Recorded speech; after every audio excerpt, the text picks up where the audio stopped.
Good morning बच्चों। बादल academy में आप सभी का स्वागत है। आज हम लोग पर्यावरण अध्ययन के कुछ क्वेश्चन देखने जा रहे हैं। प्रीवियस ईयर क्वेश्चन है। 61 नंबर प्रश्न है, पर्यावरण अध्ययन की कक्षा में संकल्पनाओं को स्पष्ट करने के लिए कविताओं और कहानी कथन का प्रयोग करना सहायता करना है। पहला ऑप्शन है पाठ को आनंददायी और रोचक बनाने में। दूसरा ऑप्शन है स्थानीय एवं वैश्विक स्तर पर संसार की प्रकृति को खोजने और कल्पना करने की योग्यता को बढ़ावा देने में। तीसरा ऑप्शन है शिक्षार्थियों में निहित भाषा एवं संस्कृति विविधताओं का अध्ययन रखने में। चौथा ऑप्शन है सही दिशा में विद्यार्थियों की ऊर्जा का सारणीकरण करने में। यहाँ पर राइट ऑप्शन हो जाएगा ऑप्शन नंबर 2, स्थानीय एवं वैश्विक स्तर पर संसार की प्रकृति को खोजने और कल्पना करने की योग्यता को बढ़ावा देने में। अगला प्रश्न है 62 नंबर, सहयोगात्मक अधिगम में पुराने एवं अधिक दक्ष विद्यार्थी छोटे एवं कम कुशल विद्यार्थियों का आकलन करते हैं। पहला ऑप्शन है समूहों में द्वंद्व। दूसरा ऑप्शन है गहन प्रतियोगिता। तीसरा ऑप्शन है उच्च उपलब्धि और स्वगरिमा। चौथा ऑप्शन है उच्च नैतिक विकास। यहाँ पर राइट ऑप्शन हो जाएगा ऑप्शन नंबर 3, उच्च उपलब्धि और स्वगरिमा। अगला प्रश्न नंबर है 63, सीमा प्रत्येक पाठ को रटकर तुरंत सीख लेती है, जबकि लीना चर्चा एवं ब्रेनस्टॉर्मिंग मस्तिष्क आलोडन के बाद प्रत्येक पाठ को समझती है। यह डैश के विकासात्मक सिद्धांत की ओर संकेत करता है।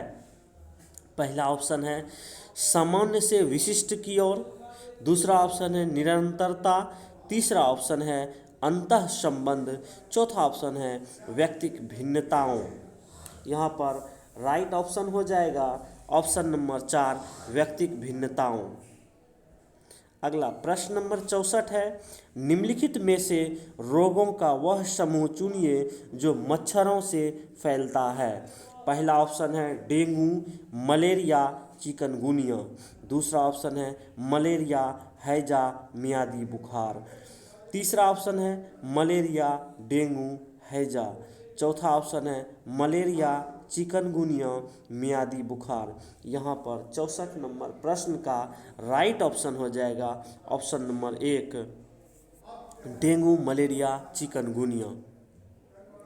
अगला प्रश्न नंबर 65 है, सांपों के संदर्भ में सही कथन चुनिए। हमारे देश में केवल 4 तरह के जहरीले सांप पाए जाते हैं। दूसरा ऑप्शन है नाग कोबरा जहरीले सांपों का एक प्रकार है। अगला सी नंबर है जहरीले सांप के 4 खोखले दांत होते हैं। जब सांप किसी व्यक्ति को काटता है तो जहर इन खोखले दांतों से उसके शरीर में चला जाता है। डी ऑप्शन है सांप के काटे की दवाई सांप के जहर से ही बनाई जाती है। यहाँ पर राइट ऑप्शन हो जाएगा 65 नंबर प्रश्न का राइट ऑप्शन हो जाएगा ऑप्शन नंबर 3, ए, बी व डी आंसर सही है।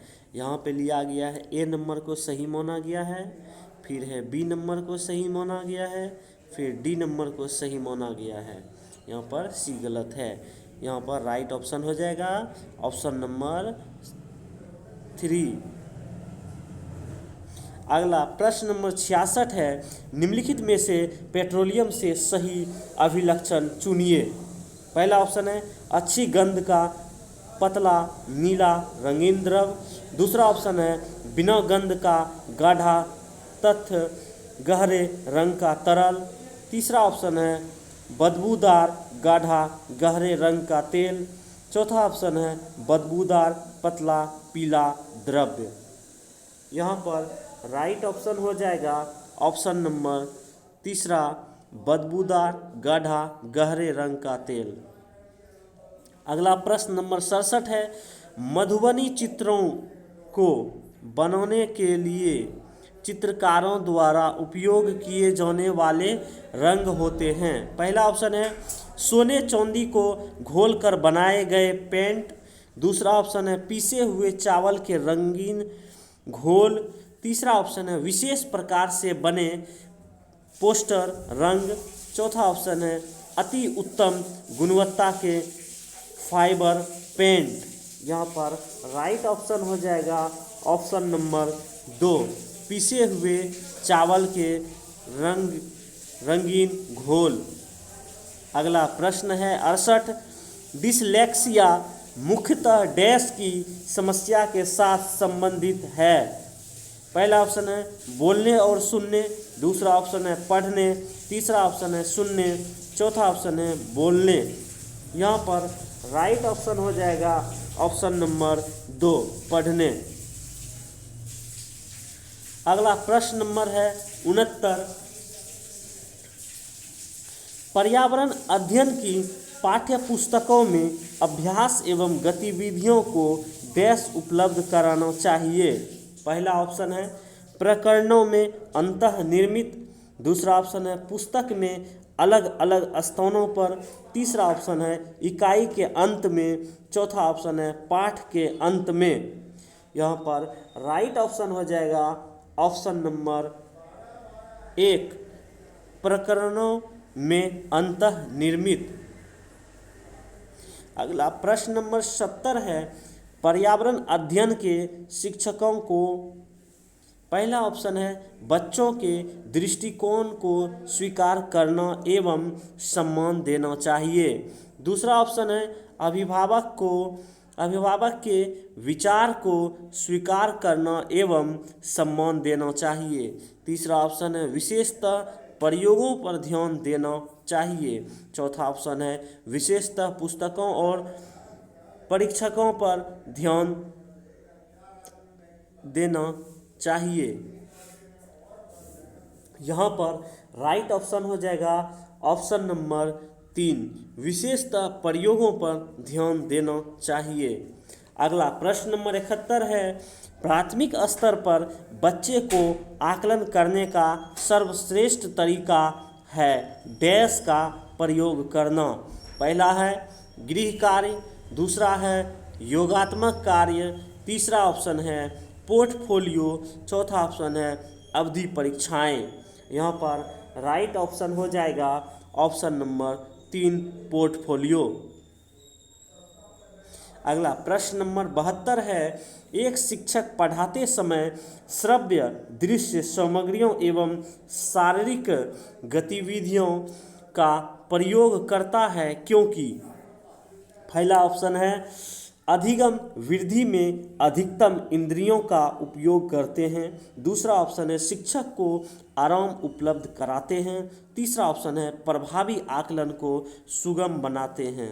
चौथा ऑप्शन है शिक्षार्थियों को दिशा परिवर्तन उपलब्ध कराते हैं। यहाँ पर राइट ऑप्शन हो जाएगा ऑप्शन नंबर 1, अधिगम वृद्धि में अधिकतम इंद्रियों का उपयोग करते हैं। अगला प्रश्न नंबर 73 है, डैश के अलावा निम्नलिखित पर्यावरण अध्ययन पढ़ाने की विधियाँ है। पहला ऑप्शन है सहयोगात्मक अधिगम। दूसरा ऑप्शन है निर्दिष्ट खोज। तीसरा ऑप्शन है व्याख्यानों द्वारा स्पष्ट करने। चौथा ऑप्शन है समस्या समाधान। यहाँ पर राइट ऑप्शन हो जाएगा ऑप्शन नंबर 3, व्याख्यानों द्वारा स्पष्ट करने। अगला प्रश्न नंबर 74 है, डैश के अलावा बच्चे के विकास को आकार देने वाले वातावरणीय कारकों में निम्नलिखित सभी सम्मिलित हैं। पहला ऑप्शन है शिक्षा की गुणवत्ता, दूसरा ऑप्शन है पौष्टिकता की गुणवत्ता, तीसरा ऑप्शन है शारीरिक गठन, चौथा ऑप्शन है संस्कृति। यहाँ पर राइट ऑप्शन हो जाएगा ऑप्शन नंबर 3 शारीरिक गठन। अगला प्रश्न है 75 नंबर, कक्षा में एक प्रभावी शिक्षण अधिगम प्रक्रिया होती है जब शिक्षक बच्चों के ज्ञान को पढ़ाई जाने वाली नई संकल्पनाओं के साथ जोड़ने में सहायता करता है। इसके पार्श्व में निहित उद्देश्य है डैश को बढ़ावा देना। पहला ऑप्शन है शिक्षार्थी स्वायत्तता, दूसरा ऑप्शन है पुनर्बलन, तीसरा ऑप्शन है ज्ञान का सहसंबंध एवं स्थानांतरण, चौथा ऑप्शन है व्यक्तिगत भिन्नताओं। यहाँ पर राइट ऑप्शन हो जाएगा ऑप्शन नंबर 3 ज्ञान का सहसंबंध एवं स्थानांतरण। अगला प्रश्न नंबर 76 है, रोहन के विद्यालय में एक विज्ञान प्रदर्शनी का आयोजन किया गया था। इसका आयोजन एक उद्देश्य के साथ किया गया था। आपके विचार से कौन सा उद्देश्य सर्वाधिक उपयुक्त है? पहला ऑप्शन है विद्यालय का नाम प्रसिद्ध करना, दूसरा ऑप्शन है अभिभावकों को संतुष्ट करना, तीसरा ऑप्शन है विभिन्न व्यवसायों के लिए विद्यार्थियों को प्रशिक्षित करना, चौथा ऑप्शन है शिक्षार्थियों के लिए सृजनात्मक माध्यम उपलब्ध कराना। यहाँ पर राइट ऑप्शन हो जाएगा ऑप्शन नंबर 4 शिक्षार्थियों के लिए सृजनात्मक माध्यम उपलब्ध कराना। अगला प्रश्न नंबर 77 है, कासा ब्रॉन्ज के विषय में जिसका उपयोग गोलकुंडा के किले में मिली तोप में किया गया था, सही कथन चुनिए। कासा तांबा, कॉपर तथा टीन की मिश्र धातु है। अगला दूसरा ऑप्शन है कासा तांबा तथा प्लेटिनम की मिश्रित धातु है। तीसरा ऑप्शन है कासा एक तत्व है। चौथा ऑप्शन है कासा तांबा, कॉपर तथा जस्ता जिंक की मिश्रित धातु है। यहाँ पर राइट ऑप्शन हो जाएगा ऑप्शन नंबर 1 कासा तांबा, कॉपर तथा टीन की मिश्रित धातु है। अगला प्रश्न नंबर 78 है, प्रयोग और प्रयोगात्मक कार्य करते हुए श्यामा की निष्पादन कक्षा में सर्वश्रेष्ठ होता है, उसे बहुत सृजनात्मक शिक्षार्थी माना जाता है, इसलिए वह डैश के द्वारा संकल्पनाओं को सीखती है। पहला ऑप्शन यहाँ पर है अपसारी चिंतन, दूसरा ऑप्शन है मॉडलिंग, तीसरा ऑप्शन है अनुकरण, चौथा ऑप्शन है अभिसारी चिंतन। यहाँ पर राइट ऑप्शन हो जाएगा अपसारी चिंतन। अगला प्रश्न संख्या है 79, अलबरूनी देश से आया उसका नाम है। यहाँ पर पहला ऑप्शन है उज्बेकिस्तान, दूसरा ऑप्शन है ओमान, तीसरा ऑप्शन है अफगानिस्तान, चौथा ऑप्शन है बांग्लादेश। यहाँ पर राइट ऑप्शन हो जाएगा ऑप्शन नंबर 1 उज्बेकिस्तान। अगला प्रश्न है 80 नंबर, नीचे किसी एक्सप्रेस ट्रेन के मार्ग के लिए रेलवे टाइम टेबल का कुल अंश दिया गया है। ठीक है, यहाँ पे उपरोक्त सूचनाओं के आधार पर सूरत और मडगांव के बीच की दूरी तथा ट्रेन द्वारा इस दूरी को तय करने में लगा क्रमशः समय यहाँ पे दिया गया है। 1 नंबर में सूरत, 2 नंबर में है वलसाड, 3 नंबर में है भिंडी रोड, 4 नंबर में है मडगांव। तो इसमें पहला ऑप्शन क्या बोल रहा है, 15 किलोमीटर प्रति घंटे 25 मिनट। दूसरा ऑप्शन है 1509 किलोमीटर 15 घंटे 30 मिनट। तीसरा ऑप्शन है 779 किलोमीटर 15 घंटे 15 मिनट। चौथा ऑप्शन है 979 किलोमीटर 15 घंटे 20 मिनट। यहाँ पर राइट ऑप्शन हो जाएगा ऑप्शन नंबर 3, 979 किलोमीटर 15 घंटे 15 मिनट। अगला प्रश्न है 81 नंबर। एक पब्लिक स्कूल में प्रत्येक कक्षा में लगभग 2 से 3 बच्चे विशेष आवश्यकता वाले हैं। कुछ बच्चे शारीरिक या मानसिक रूप से विकलांग बाधित हैं। ये बच्चे अन्य बच्चों के साथ उसी कक्षा में एक साथ पढ़ते हैं। उपरोक्त पब्लिक स्कूल निम्न में से किसका अनुपालन करता है? पहला ऑप्शन है सहकर्मी दंड। दूसरा ऑप्शन है प्रतिपूरक अधिगम। तीसरा ऑप्शन है सतत एवं व्यापक मूल्यांकन। चौथा ऑप्शन है समावेशी शिक्षा।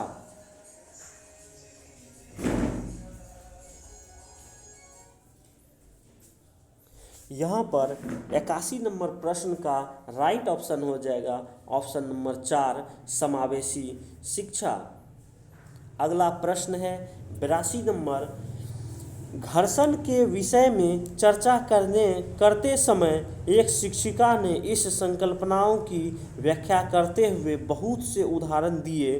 इनमें से कुछ ऐसे उदाहरण जिसमें संघर्ष हमारे दैनिक जीवन में उपयोगी उस शिक्षिका ने कक्षा में दिए जो नीचे दिए गए हैं। ये नंबर है हम पेन की नोक और कागज़ के बीच घर्षण होने के कारण लिख पाते हैं। दूसरा है हम फर्श पर हमारे पैरों के घर्षण के कारण चल पाते हैं। तीसरा ऑप्शन है ऊर्ध्वाधर ऊपर फेंकी गई कोई गेंद घर्षण के कारण ही हमारे पास वापस लौटती है। चौथा है घर्षण के कारण ही हम किसी गतिशील वाहन को ब्रेक लगाकर रोकते हैं। इनमें सही उदाहरण है। यहाँ पे राइट ऑप्शन हो जाएगा ऑप्शन नंबर 3। यहाँ पर राइट है 1 नंबर राइट है, उसके बाद 2 नंबर राइट है, उसके बाद 3 नंबर राइट है। इसीलिए लिया गया है ऑप्शन नंबर 3। अगला प्रश्न 83 नंबर है। एक पश्मीना शॉल लगभग डैश साधारण स्वेटरों के बराबर गर्म होती है तथा एक साधारण पश्मीना शॉल को बुनने हेतु डैश घंटों का समय लगता है। पहला ऑप्शन है 6 घंटा,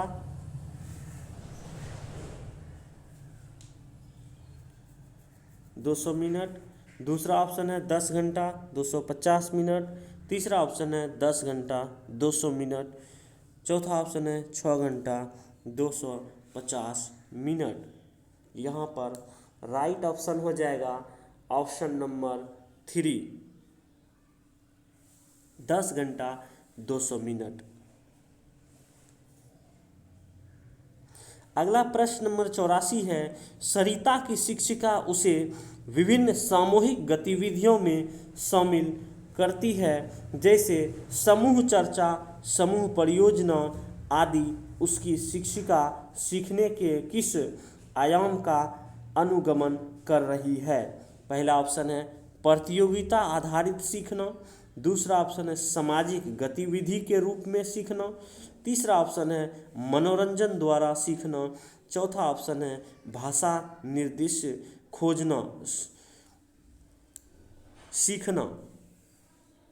यहाँ पर राइट ऑप्शन हो जाएगा ऑप्शन नंबर 2, सामाजिक गतिविधि के रूप में सीखना।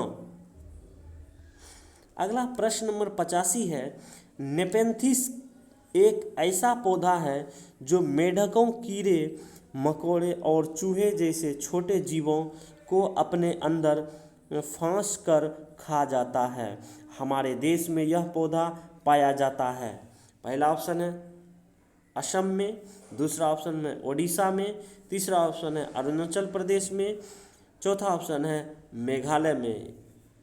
यहाँ असम हो गया है, यहाँ पे असम हो जाएगा, ठीक है, ध्यान देना है। तो यहाँ पर 85 नंबर का राइट ऑप्शन हो जाएगा मेघालय। 4 नंबर ऑप्शन सही है। अगला प्रश्न है 86 नंबर, उसे चुनिए जो अन्यों से भिन्न है।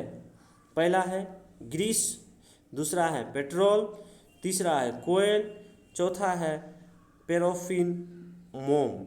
यहाँ पर राइट ऑप्शन हो जाएगा ऑप्शन नंबर 2 पेट्रोल।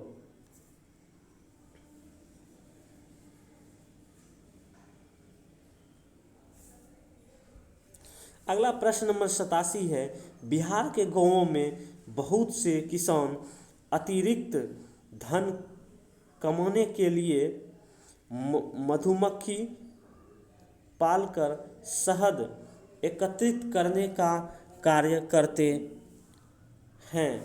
मधुमक्खी पालन करने का सबसे अच्छा समय, पहला ऑप्शन है जुलाई से सितंबर, दूसरा ऑप्शन है अक्टूबर से दिसंबर, तीसरा ऑप्शन है जनवरी से मार्च, चौथा ऑप्शन है अप्रैल से जून। यहाँ पर राइट ऑप्शन हो जाएगा ऑप्शन नंबर 2 अक्टूबर से दिसंबर। अगला प्रश्न नंबर 88 है, एक ही तरह की फसल बार बार उगाने और बहुत से रसायनों के उपयोग करने से मृदा, पहला ऑप्शन है किसी विशेष फसल के लिए उपयोगी बन जाती है, दूसरा ऑप्शन है सिंचाई के लिए उपयुक्त बन जाती है, तीसरा ऑप्शन उर्वरक उपजाऊ बन जाती है, चौथा ऑप्शन है बंजर हो जाती है। यहाँ पर राइट ऑप्शन हो जाएगा ऑप्शन नंबर 4 बंजर हो जाती है। प्रश्न नंबर 89 है, निम्नलिखित में से लेह और लद्दाख के मकानों की विशेषताएं चुनिए। ए नंबर बोल रहा है पेड़ के तनों से बनी लकड़ी की ढालू छतें, बी नंबर बोल रहा है निचली मंजिल में कोई खिड़की नहीं, सी नंबर बोल रहा है पत्थर, मिट्टी और चूने से बनी दीवारें, डी नंबर बोल रहे लकड़ी के फर्श। यहाँ पर राइट ऑप्शन हो जाएगा option number 3 A B C line सही है, इसीलिए यहाँ पर ऑप्शन नंबर सी को राइट माना गया है।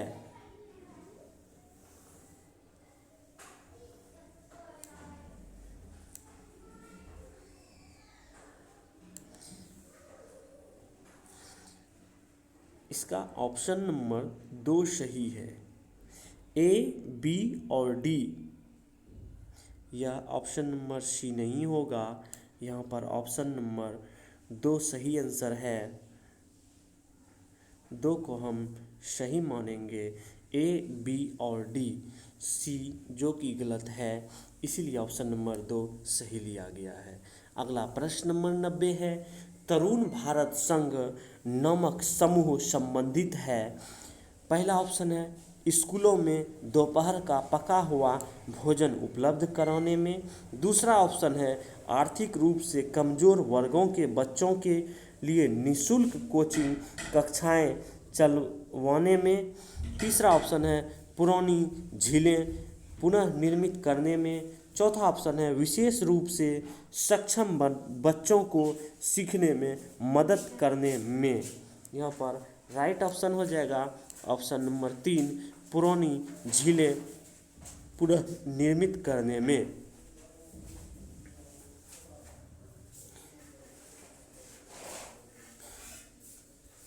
और हमारा यह पर्यावरण अध्ययन का 30 प्रश्नों का श्रृंखला कंप्लीट होता है।